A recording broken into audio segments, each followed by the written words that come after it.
नमो अरहंतारं नमो सिद्धारं नमो आर्यारं नमो अध्यायारं नमो लोये सवसाहुरं शुद्धात्मानमनेकान्तं साधुमुत्तम मंगलम वंदे संदृष्टिसिद्ध्यर्थं संदृष्ट्यर्थप्रकाशकम् मंगलम भगवान वीरो मंगलम गौतम गणे मंगलम कुंद कुंदाद्यो जैन धर्मोस्तु मंगलम समय सार जिनराज हैं स्यादवाद जिनवेन मुद्रा जिन निर्गंधता नमो करें सब चैन नमः समय साराय स्वानुभूत्या चकास्ते चित्स्वभावाय भावाय सर्वभावान करच्छिदे।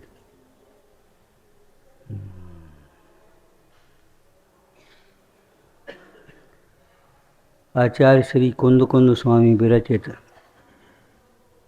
समय सार जी की आत्मख्याति टीका में एक कलश स्वाध्याय में है, ये तो कर्तारमात्मानं पश्यन्ति तमसा तथा सामान्य जनवत्तेषां न मोक्षोपि मुमुक्षता। सामान्य जन किन्हें कहते हैं? सामान्य जन जिन पर पैसा कम हो वो सामान्य आदमी, जिनकी बुद्धि कम हो सामान्य आदमी, कोई विशेष आदमी नहीं, सामान्य आदमी। बाहर के जीव किसे सामान्य मानते हैं?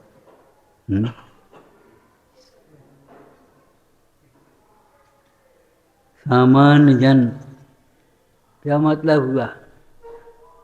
सामान्य को तो समझते नहीं बेचारे। हाँ, सामान्य विशेषात्मक वस्तु है, सामान्य को समझते ही नहीं है। सामान्य है किसका नाम?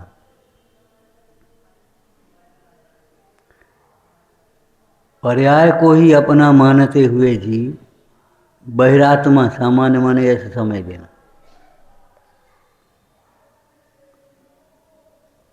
सामान्य जीव मोक्ष को चाहते ही नहीं है। मोक्ष उन्हें सूना सूना लगता है। सामान्य जीव देह को अपना मानते हैं, इंद्रिय ज्ञान को ज्ञान मानते हैं, इंद्रिय सुख को सुख मानते हैं। सामान्य जीव का मतलब ये है। अब मोक्ष को यहाँ सुख से जोड़े हैं तो इंद्रिय सुख को सुख मानने वाला जीव मोक्ष को और मोक्ष मार्ग को नहीं छू। लोग कहते हुए सुने भी होंगे आपने, मोक्ष में क्या है? वैसे ही न कुछ घूमना फिरना, खाना पीना, पहनना ओढ़ना, कुछ है ही नहीं। मोक्ष में है क्या? और सामान्य जीव आपने पढ़े होंगे मोक्ष किसको मानते? इंद्रलोक थान को अजान लोग कहें मोक्ष। उन्हें उस मोक्ष की पता नहीं है। उन्हें तो बस इंद्रलोक, वैकुंठ। तो वैकुंठ माने क्या है कि वो सब ठाठ बाट हैं सब। भैया सुधी मोक्ष कहें एक बंद के अभाव को। तो सामान्य जन कैसे हैं समझ में आया? जैसे सब निगोदिया जीव अपने को पर्याय रूप देखते हैं, देह को ही अपना स्वरूप मानते हैं, देवी स्वरूप मानते हैं। क्षयोपम बढ़ जाने से कोई विशेष थोड़ा ही हो गया। बाहर में धन वैभव अधिक होने से कोई विशेष थोड़ा ही हो गया।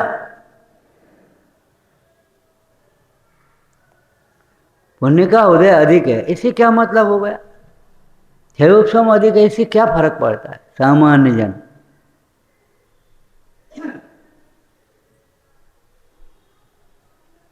कोई हीरा है, उसकी डब्बी बदल दो तो क्या विशेष हो जाएगा? हीरा है, उसकी डब्बी लोहे की डिब्बी में रखो, प्लास्टिक की डिब्बी में रखो, पुट्ठे की डिब्बी में रखो, थैली में रख दो, कागज में बांध दो, क्या फर्क पड़ता है? आखिर इन सब से क्या फर्क पड़ने वाला है? ऐसे ये पंचम भाव हैं, विचार करो। शरीर ये है या वैक्रिय शरीर, इससे क्या फर्क पड़ेगा? इससे क्या फर्क पड़ता है कि औदारिक शरीर है कि वैक्रिय शरीर है, काला शरीर है कि गोरा शरीर है, मोटा है कि पतला है, बालक है कि युवा है कि वृद्ध है? इससे क्या फर्क पड़ता है? खोल ही तो बदले हैं ये। यहाँ बैठ जाओ चाहे यहाँ बैठ जाओ, इससे क्या फर्क पड़ेगा? बोलो, ये पहन लो या ये पहन लो, इससे क्या फर्क पड़ेगा?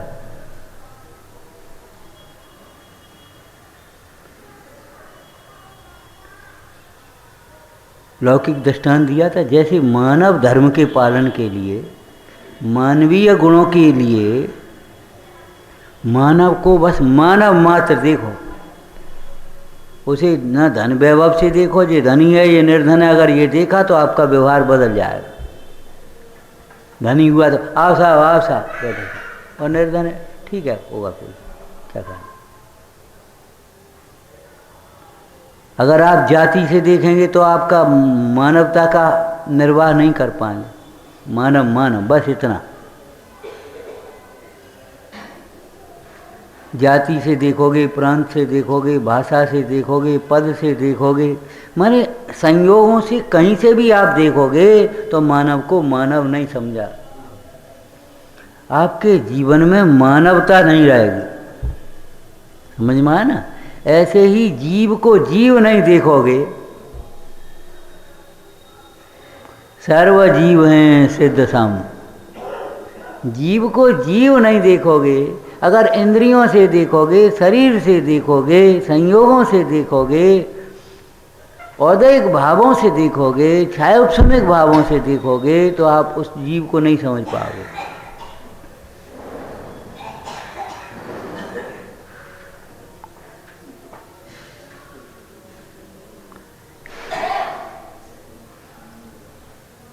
मानवता के लिए मानव को बस मानव समझो, जाति बिरादरी नहीं, कुल पक्ष नहीं। न्यायालय में भी न्याय ऐसे ही होगा। न्यायालय में अगर ये धनी निर्धन का पक्षपात हो जाए, जाति पक्ष आ जाए, कुल पक्ष आ जाए, परिवार पक्ष आ जाए, तो क्या होगा? न्याय होगा कि अन्याय?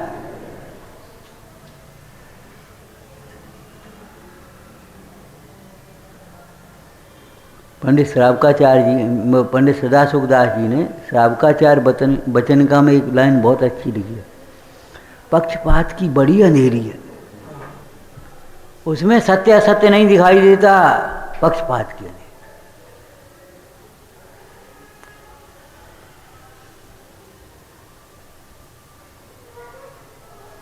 वस्तु पक्षात क्रांत है, ये अध्यात्म कथन है। अरे अध्यात्म कथन है वो आगम में भी है, वस्तु पक्षात क्रांत है।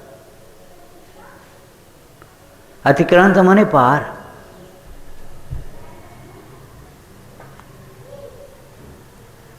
यदि शुद्ध न्याय का सर्वथा पक्ष हो तो भी वस्तु के स्वरूप का ग्रहण नहीं हो पाएगा। व्यवहार न्याय का पक्ष हो तो शुद्ध आत्मा का ग्रहण नहीं होगा, लेकिन शुद्ध न्याय का भी यदि सर्वथा पक्ष ग्रहण कर लिया जाए तो भी स्वरूप का ग्रहण नहीं हो पाए। सर्वथा का अर्थ समझ गए होगे? अन्य का निषेध करके, पर्याय है ही नहीं, है ही नहीं। बोल किस में रहे? द्रव्य में बोल रहा है क्या? द्रव्य बोल रहा है क्या? विकार है ही नहीं, ये बताओ। है नहीं तो ये हथकड़ियाँ बेड़ियाँ पड़ी हैं, जेल के भीतर है, वो कहे हमारा कोई अपराध है ही नहीं। तो अपराध नहीं है तो ये हथकड़ी बेड़ी क्यों है? अगर तुम्हारे विकार नहीं है तो ये शरीर क्यों है, ये बता। और चाहे जैसा शरीर, अलग अलग प्रकार के शरीर क्यों? अलग अलग प्रकार के परिणाम है, अलग अलग प्रकार के परिणाम, उनसे होने वाले अलग अलग प्रकार के कर्म, उनके उदय से होने वाले अलग अलग प्रकार के शरीर, अलग अलग प्रकार के संयोग।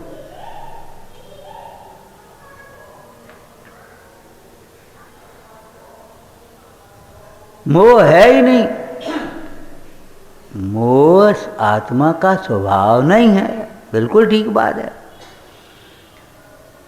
और स्वभाव दृष्टि हो तो पर्याय में भी मोह रहता नहीं है, होता नहीं है, उपजता ही नहीं है। स्वभाव के आराधकों को शरीर है, संयोग हैं, लेकिन उन शरीर और संयोग के प्रति भी किंचित मात्र भी मोह उत्पन्न नहीं होता।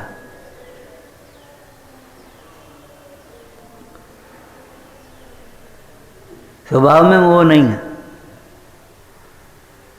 तो स्वभाव में जब मोह नहीं है तो स्वभाव दृष्टि होने पर मोह कैसे रहेगा? और पुराणों में दृष्टांत देख लो। स्वभाव के आराधक मुनीश्वर बैठे हैं और सामने कोई भी आ जाए तो ये लगता ही नहीं है ये हमारा है। पहले दृष्टांत दिए उनमें से बताना भैया। बारसेन मुनिराज हैं, जंग वहाँ चेलना के महल में ही तो गए, पुष्प डाल की स्थितिकरण के प्रसंग में। उनको लगा ही नहीं ये हमारा महल है। ओ भैया ये तो बहुत बदल गया, बहुत अच्छा हो गया।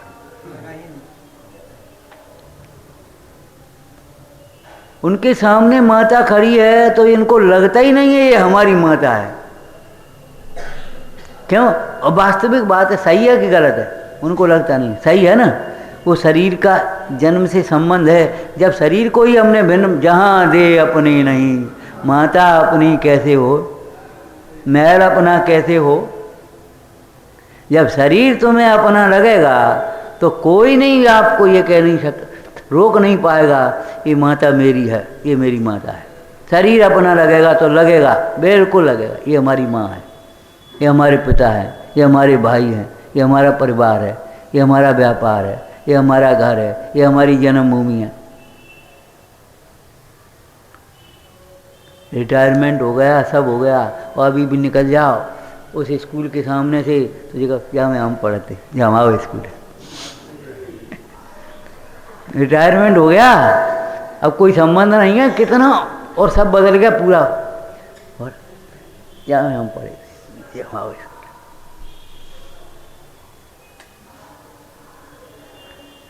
मोह कोई पर्दे पे थोड़ा ही कराता है। जो अपने को नहीं जानता उसे मोह हुए बिना रहता ही नहीं है। बोलो बारसेन को क्यों नहीं लगा? आप चलो, अरे जिस मकान को बेच दिया है उसके सामने से भी निकलोगे तो जो अपना मकान था पिछले साल बेच दिया, अरे तो बेच दो ना, तो अभी अपना तो नहीं बेच पाए। ये हमारा स्कूल था, हम पढ़ते थे, ये हमारे मार साहब हैं, इन्हें हमें 5वीं क्लास में पढ़ा था। 5वीं, बता। ठीक है, विनय कृतज्ञता वो लोक व्यवहार की बातें अलग हैं, उससे कोई मतलब नहीं है। यहाँ परमार्थ की चर्चा चल रही है। तो सामान्य जन, सामान्य जन क्या मानते हैं? देह को ही आत्मा मानते हैं, चाहे वो निगोदिया हो, चाहे त्रियंच और 2 इंद्री 3 इंद्री 4 इंद्री हों, चाहे वो नारकी हों, चाहे देव हों, सब देह को अपना मानते कि नहीं?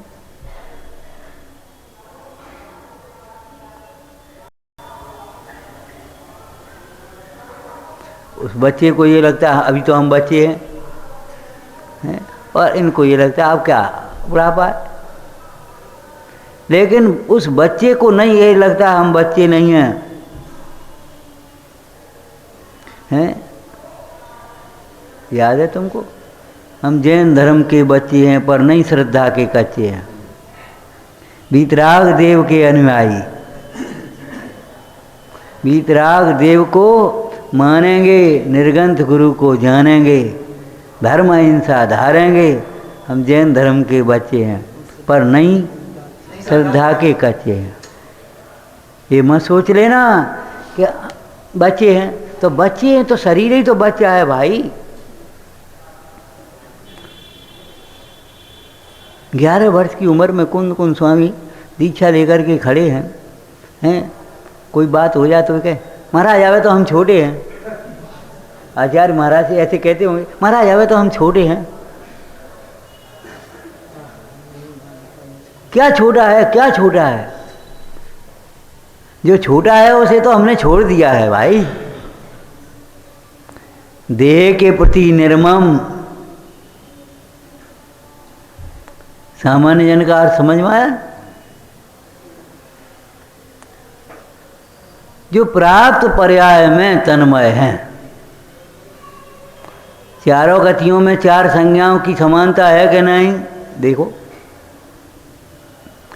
चारों गतियों में चार संज्ञाओं की समानता है। इसी प्रकार चारों संज्ञाओं में मोह की समानता है कि नहीं?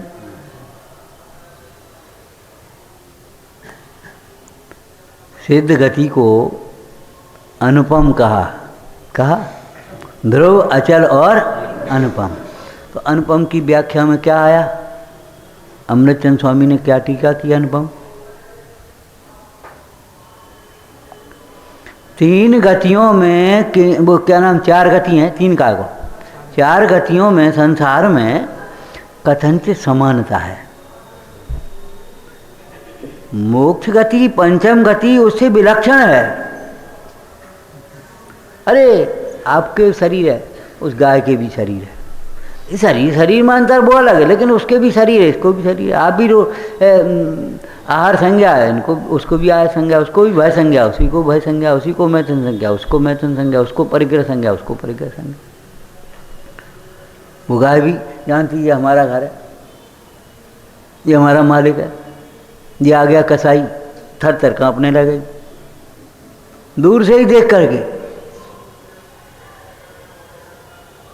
घर से कोई चीज़ पड़ी होगी, सूंघेगी, खाने लगेगी, और नहीं तो हट जाएगी। ये हमारा भोजन है, ये खाने लायक है, ये नहीं खाने लायक। लेकिन गाय के सामने घास हो तो वो कहेगी, खाने लगेगी नहीं खाने लगेगी, ये हमारा भोजन है। तुम्हारे पास घास हो तो तुम कहोगे जी हम नहीं खाएंगे, हम का आज पशु हैं। रोटी दाल साग भात पूरी कचौड़ी हो, आप खाने लगोगे। ये तो नहीं जानोगे ये पौद्गलिक भोजन हमारा भोजन नहीं है। बोलो,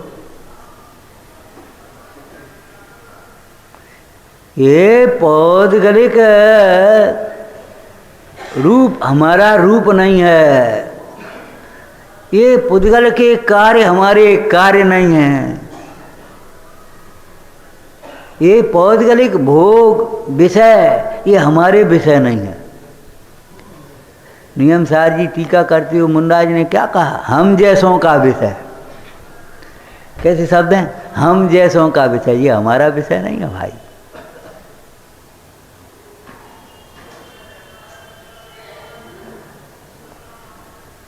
जैसे लौकिक में इंग्लिश वाले अध्यापक से कोई संस्कृत की पूछो, भाई ये हमारा विषय नहीं, आप उनके पास चले जाओ। एक डॉक्टर से दूसरी बात पूछो, भाई आप वहाँ चले जाओ, उधर रोग विशेषज्ञ, भाई वहाँ जाओ, यहाँ नहीं, ये हमारा विषय नहीं। कभी ये सोचा है ये हमारे विषय नहीं है?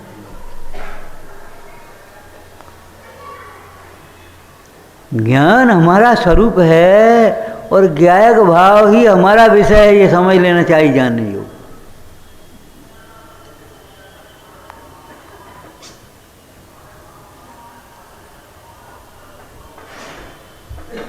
अपने आनंद को नहीं भोगोगे तो ये कर्म के फल भोगने पड़ेंगे। अपने आनंद को भोगते रहोगे तो कोई ज़रूरत नहीं है कर्म के फल भोगेंगे। तुम्हारा मन ही नहीं चलेगा, कोई विकल्प ही नहीं आए। आप घर पर साफ शुद्ध अपना भोजन करके पानी पी करके आराम से चले। अब कोई ज़रूरत नहीं है बाजार में बिकने वाला पदार्थ आपको खाना पड़ेगा। मन भी नहीं चलेगा आपका, कोई आएगा ही नहीं। कोई कहेगा भी तो आ गई बात तो कह दे। मैं अभी शिखर जी गए 5-7 जने, जल मंदिर पर पहुँचे, तो लड़के थे 3-4, तो बोले भूख लगी है कुछ खाना है।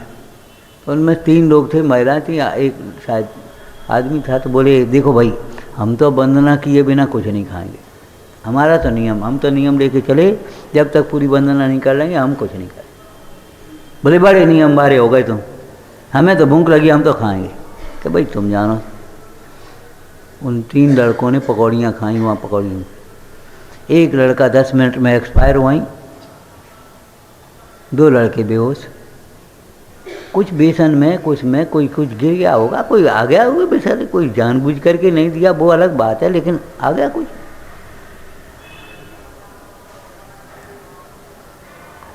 बाल बोध की तो तुम पढ़ते थे, कह रात में नहीं खाओगे तो स्वर्ग जाओगे, दूसरों को स्वर्ग भेजने वाले स्वयं भेजते पढ़ते थे। ये तो सामने घटना देखी अभी 1 आध महीने पहले की बात है, ज़्यादा नहीं।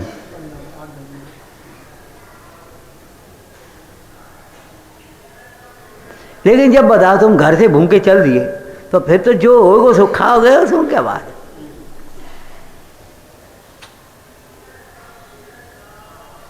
देखो भाई क्या कहें, दूसरों की शिकायत करना नहीं, अपनी व्यवस्था करना भी सीखो। सोनागिर में हमने कहा था, हमने ये बताओ तुम्हें सवेरे 7 बजे 7:30 बजे नाश्ता चाहिए, तो 500 आदमियों का नाश्ता बनने के लिए क्या करोगे? तुमको कर दें, तुम बनवाओ, तो क्या बजे से भट्टी बनाओगे? अब तुम ये तो कहोगे 4 बजे से भट्टी जल जाती, तो तुम्हारी गलती है। तुम नाश्ता क्यों कर रहे 7 बजे? गलती तुम्हारी भी तो है कि नहीं, ये बता। अरे भाई जब हम धर्म कार्य में हैं, धर्म पर्वों में हैं, धर्म स्थान धर्मायतनों में, धर्म तीर्थ में हैं, तो नाश्ता वास्ता कम से कम ने का तो कम करके आओ, त्याग करके आओ। यहाँ इतना भी संयम नहीं पाल पाओगे। कहाँ तो उपवास करते थे 10-10, कहाँ एक आसन करते थे, कहीं 2 बार, तुम 2 बार में भी नहीं रुक पाओगे। क्या करते हो? रोको अपने मन को, तो रुके, नहीं रोका तो कौन रुकाने वाला। अब साहब बच्चे हैं, ठीक है बच्चे हैं तो बच्चों के लिए आप अपने थोड़ा सा इंतजाम कर लो, रख लो। आप अकेले का तो आध घंटे में 10 मिनट में बना लोगे हैं। आपको 4 जने हैं मान लो आपके पास, 4 जनों का तो 10 मिनट में बन जाएगा, कोई दिक्कत नहीं। पूजा के बाद आएगा तो अभी बन जाएगा। लेकिन 500 आदमियों का नाश्ता आप सामूहिक करवाओगे तो बताओ आखिर क्या करना पड़ेगा? बताओ क्या करोगे? भूल हमारी होती है, सामान्य जन बत्ती साम। हम व्यवस्थापकों को तो कोसेंगे, हम सहयोग नहीं कर पाएंगे उसमें।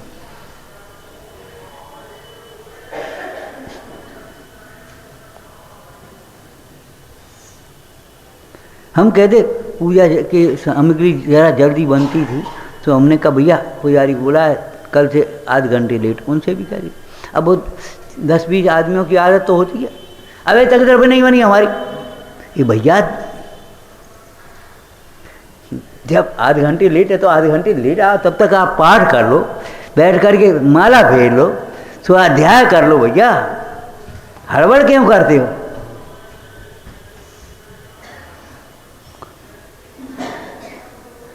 सामान्य जन कैसे हैं? स्वच्छंदता में सुख मानते हैं। सामान्य जीव स्वच्छंदता में माने चाहे जब चाहे जो करो तो हम सुखी। अगर जरा सा अनुशासन आया, जरा सा कोई नियम आया, तो ही उनको ये लगने लगा ये भैया ये बहुत कठिन है, यहाँ बड़ी आफत है, ये बहुत कड़ी है।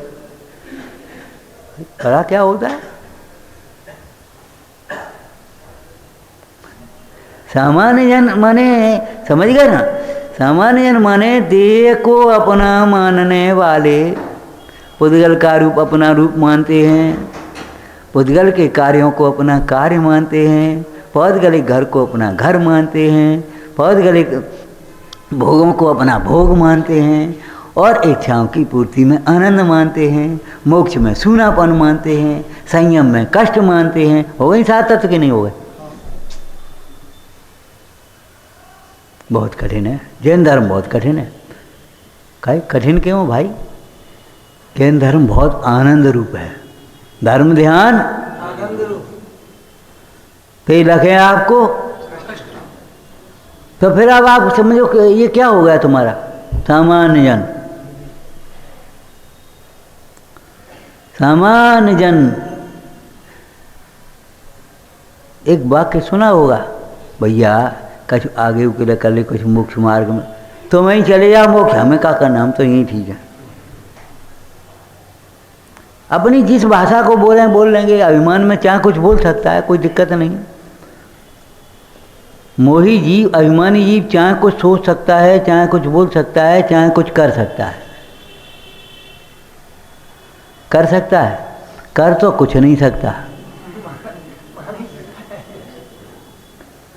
क्या समझते हो? बोल भी नहीं सकता, बोल भी नहीं सकता। अगर सामने पुण्यवान जीव है, मान लो अभी आप दो बातें कर रहे हो और हम पहुंच गए, क्यों क्या कह रहे? कछु नहीं रहा, कछु नहीं रहा।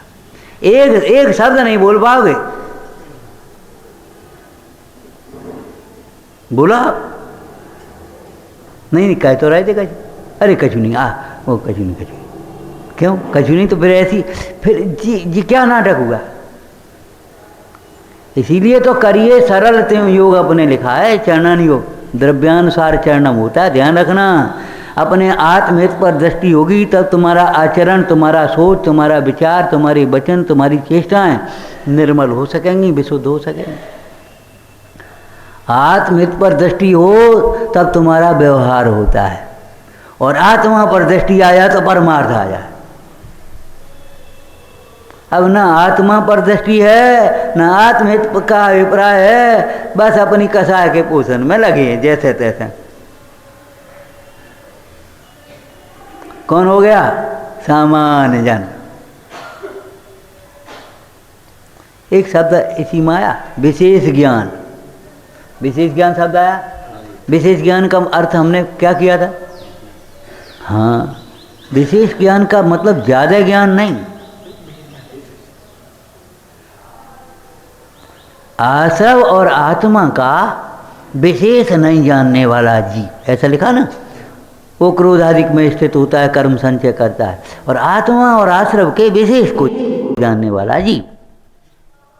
इसका अर्थ क्या हुआ? विशेष ज्ञान माने हर जगह भूल ही भूल है, ये समझ लेना। आत्मा को भूले तो भूल ही भूल है, सारी भूलें आत्मदृष्टि होने पर निकलेंगी।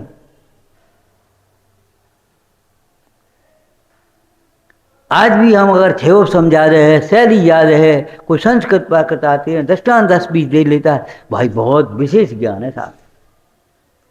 हमने कितनी बार आपको कहा, कभी आपको ये लगता है शिवभूति मुंडाज का ज्ञान विशेष ज्ञान था? विशेष ज्ञानी थे शिवभूति मुंडाज, लगता ही नहीं आपको। ए भैया, बिना तो कछु भी याद नहीं रहते तो क्या कहते हो? क्या कहते हो? वे एक क्षण भी अपने आत्मा को नहीं भूलते थे।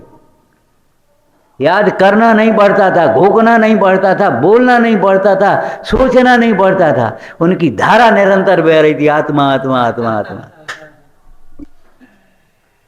बोलो, उन्हें कुछ याद नहीं रहता था, कुछ याद नहीं रहता था। जो तुम्हें याद रहता सो उन्हें याद नहीं रहता था, और वो याद रखने लायक भी नहीं है। जिस घर से निकल करके यहाँ आ गए हो, वो घर याद करने लायक नहीं है। जो अवस्थाएं आप पार करके आ गए, वो याद करने लायक नहीं है। स्मरण करने लायक है तो अपना पंचम भाव, ज्ञायक भाव, ध्रुव भाव, चैतन्य भाव, परम भाव। क्यों? क्यों? उसके स्मरण से ही जीव को आनंद होता है, सुख होता है, निश्चिंता होती है, और यही हमारा प्रयोजन है।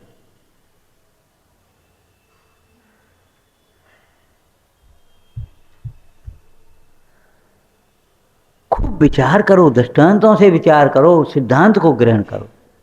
खाने लायक क्या है? जो जिब्या को अच्छा लगे, जो बढ़िया बढ़िया खुशबू आ रही हो, नहीं। खाने लायक क्या है? बोलो। नंबर 1, नंबर 2 बोलो। जो संयम और स्वास्थ्य के अनुकूल हो। क्यों भाई? घर का मिष्ठान, घर के पकवान आपको बाजार जैसी सुगंधी नहीं भी दे पाए तो अभी वे ही खाने लायक हैं। बाजार की क्यों? बाजार वाले जो डालते हैं वो माँ नहीं डाल पाएगी, वो जहर है। बाजार वाले चाहे कुछ केमिकल डाल देंगे, रंग डाल देंगे, चाहे कुछ करेंगे, अब माँ कैसे डाल दे बताओ? उनको ऐसे डालना हो ऐसे डाल देंगे, 5%, 2%, जो भी उनको डालना डाल दो। तुम डाल दो? तुम कैसे डालो? तो तुम ऐसे ऐसे नहीं बनाते। अब वो बच्चा कहता माँ तुम्हारे वैसे नहीं बनते। बेटा वैसे नहीं बने तो अभी क्योंकि बताओ क्यों नहीं बनते? हमारे वैसे परिणाम नहीं है, स्वार्थ के, अभिमान के, लोभ, तीव्र लोभ के, हमारे वैसे परिणाम नहीं। हमारे अंदर वात्सल्य है। हम अपने बच्चों को जहर कैसे देंगे बता?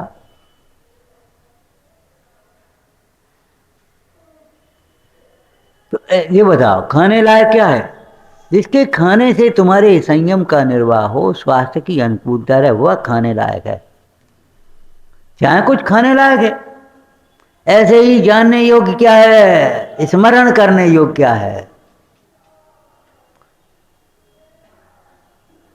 अपना शुद्धात्मा अपने स्मरण करने योग्य है। अपना शुद्धात्मा अपने लिए विश्वास करने योग्य है। वही आपका साथ देगा मुसीबत में भी। भाई मृत्यु का प्रसंग बनेगा बनेगा बनेगा, रोक तो नहीं पाओगे आप, ये छूटेगी। कौन तुम्हारा साथ देगा बोलो? साथी सगा न को स्यात्, आत्मा को छोड़कर, धर्म को छोड़कर।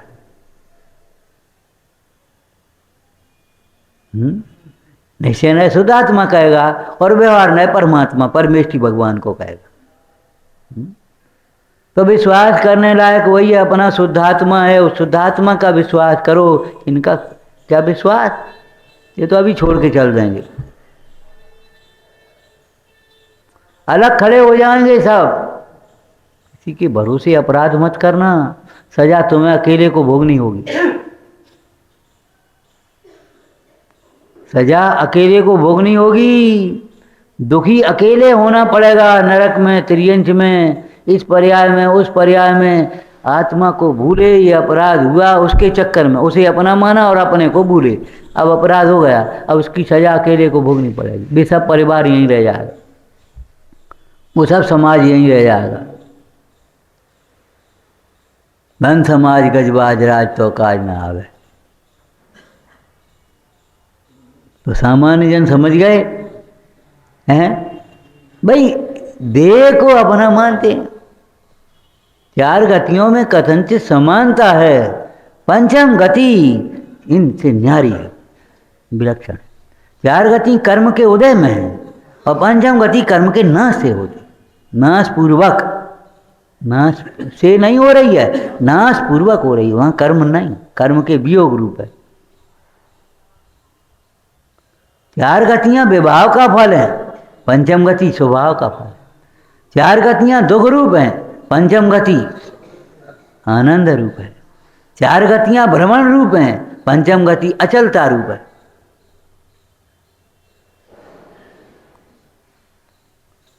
सामान्य जन ऐसे हैं जिन्हें सूनापन लगता है। मोक्ष में क्या है, मंदिर में क्या है? जी तुमने पाषाण की प्रतिमा, भगवान जी क्या देंगे, क्या करेंगे बताओ? इन पे है क्या? हाँ बिल्कुल ठीक है। तुम पे क्या है? होश नहीं है, हम क्या बोल रहे हैं?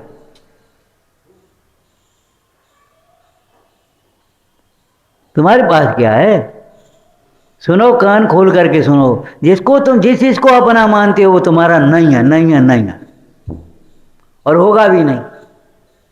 तुम उसके लिए प्राण भी दे देना, तुम्हारा नहीं होगा। उन्हें अपना मान मान करके तुम अपना घात करते रहना, लेकिन वह तुम्हारा नहीं होगा। और इसमें उसका कोई दोष भी नहीं है। क्यों? तुम एक का दूसरे का होने का कोई सामर्थ्य नहीं है, शक्ति नहीं। होगा नहीं ये कोई बात नहीं है, हो सकता भी नहीं। और नहीं तो हम ये कहते हैं तुम हमारे नहीं होगे, शिकायत क्यों कर रहे हैं? हम तुम्हारे नहीं होंगे, ये शिकायत मत करो, तुम ही हमारे हो जाओ का बात।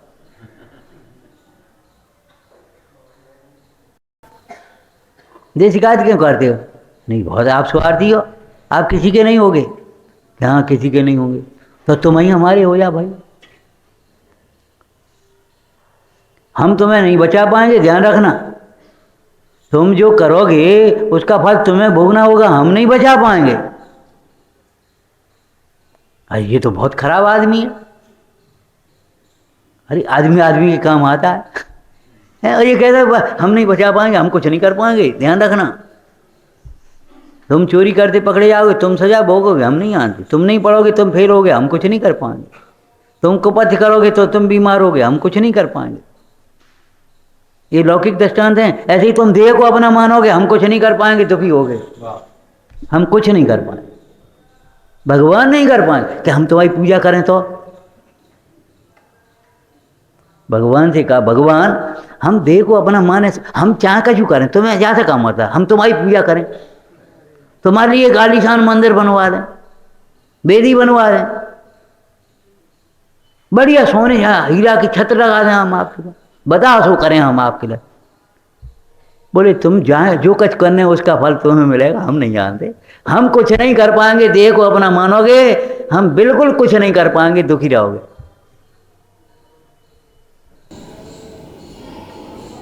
लेकिन इस भोले जीव को, सामान्य जीव को, हाँ सामान्य कहो, भोला कहो, अज्ञानी कहो, मूर्ख कहो, बहिरात्मा कहो, इस भोले जीव को ये लगता है हमने जब हित तो करोगे निकले तो ये कजू तो करेंगे।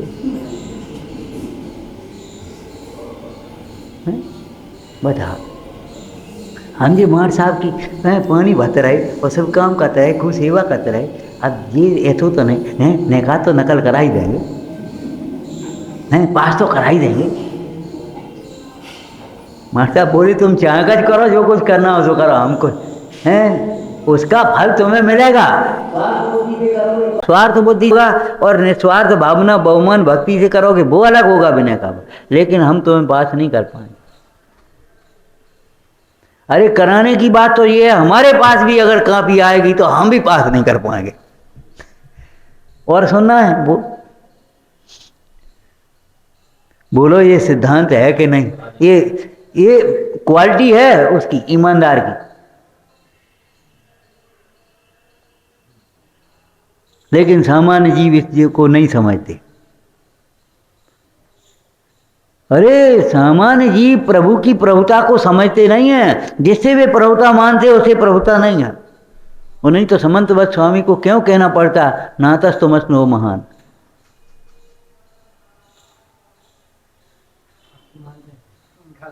जिनसे आप महान मानते हैं सामान्य जीव, नातस्तमस्नो महान। आपके लिए देवों के विमान आ रहे हैं, रत्न संभूषण की रचना है, छत है, चमक फिर रहे, जय जयकार हो रही, सारी विभूतियां। अरे नातस्तमस्नो महान।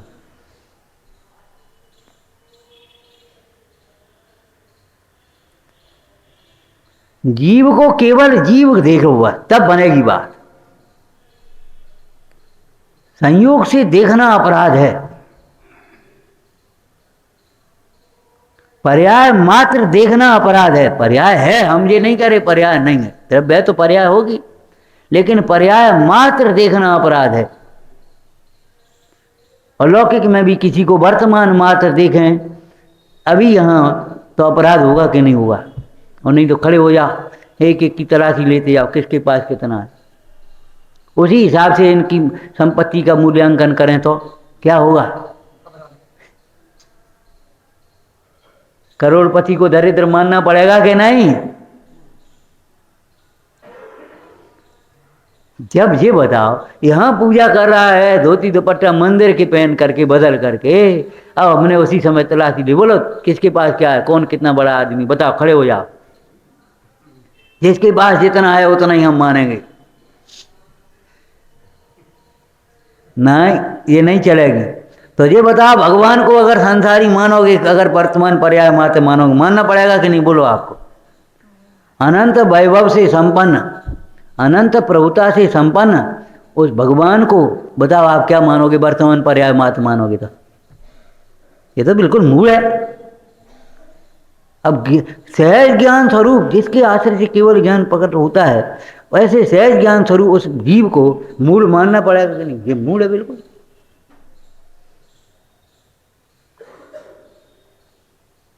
ये बहुत ज्ञानी है, ये कम ज्ञानी है। विचारना आप। सामान्य जन शब्दार्थ समझ में आ गया। बहिरात्मा इंद्रिय सुख को सुख मानने वाला जीव, वो मोक्ष को क्यों चाहेगा? आप चाहते हो मोक्ष को तो उतारते जाओ। अकेले कपड़े नहीं, ये मोह के आवरण। कपड़े नहीं अकेले, कपड़े भी उतरेंगे। एक स्थिति आएगी कपड़े भी उतरेंगे।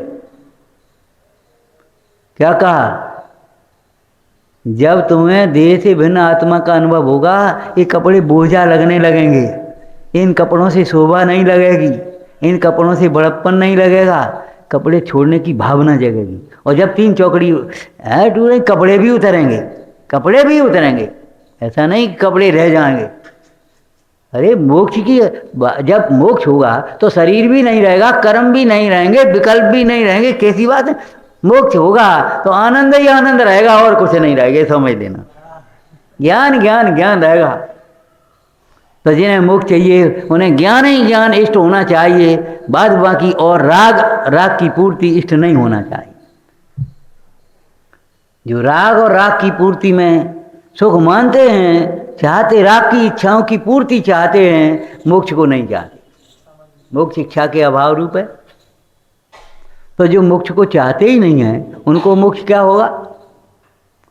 लेकिन मोक्ष को जो चाहते हैं लेकिन मोक्ष का उपाय नहीं करते हैं, उनको भी मोक्ष नहीं होता। ये चर्चा इस कलश में है, विचारना।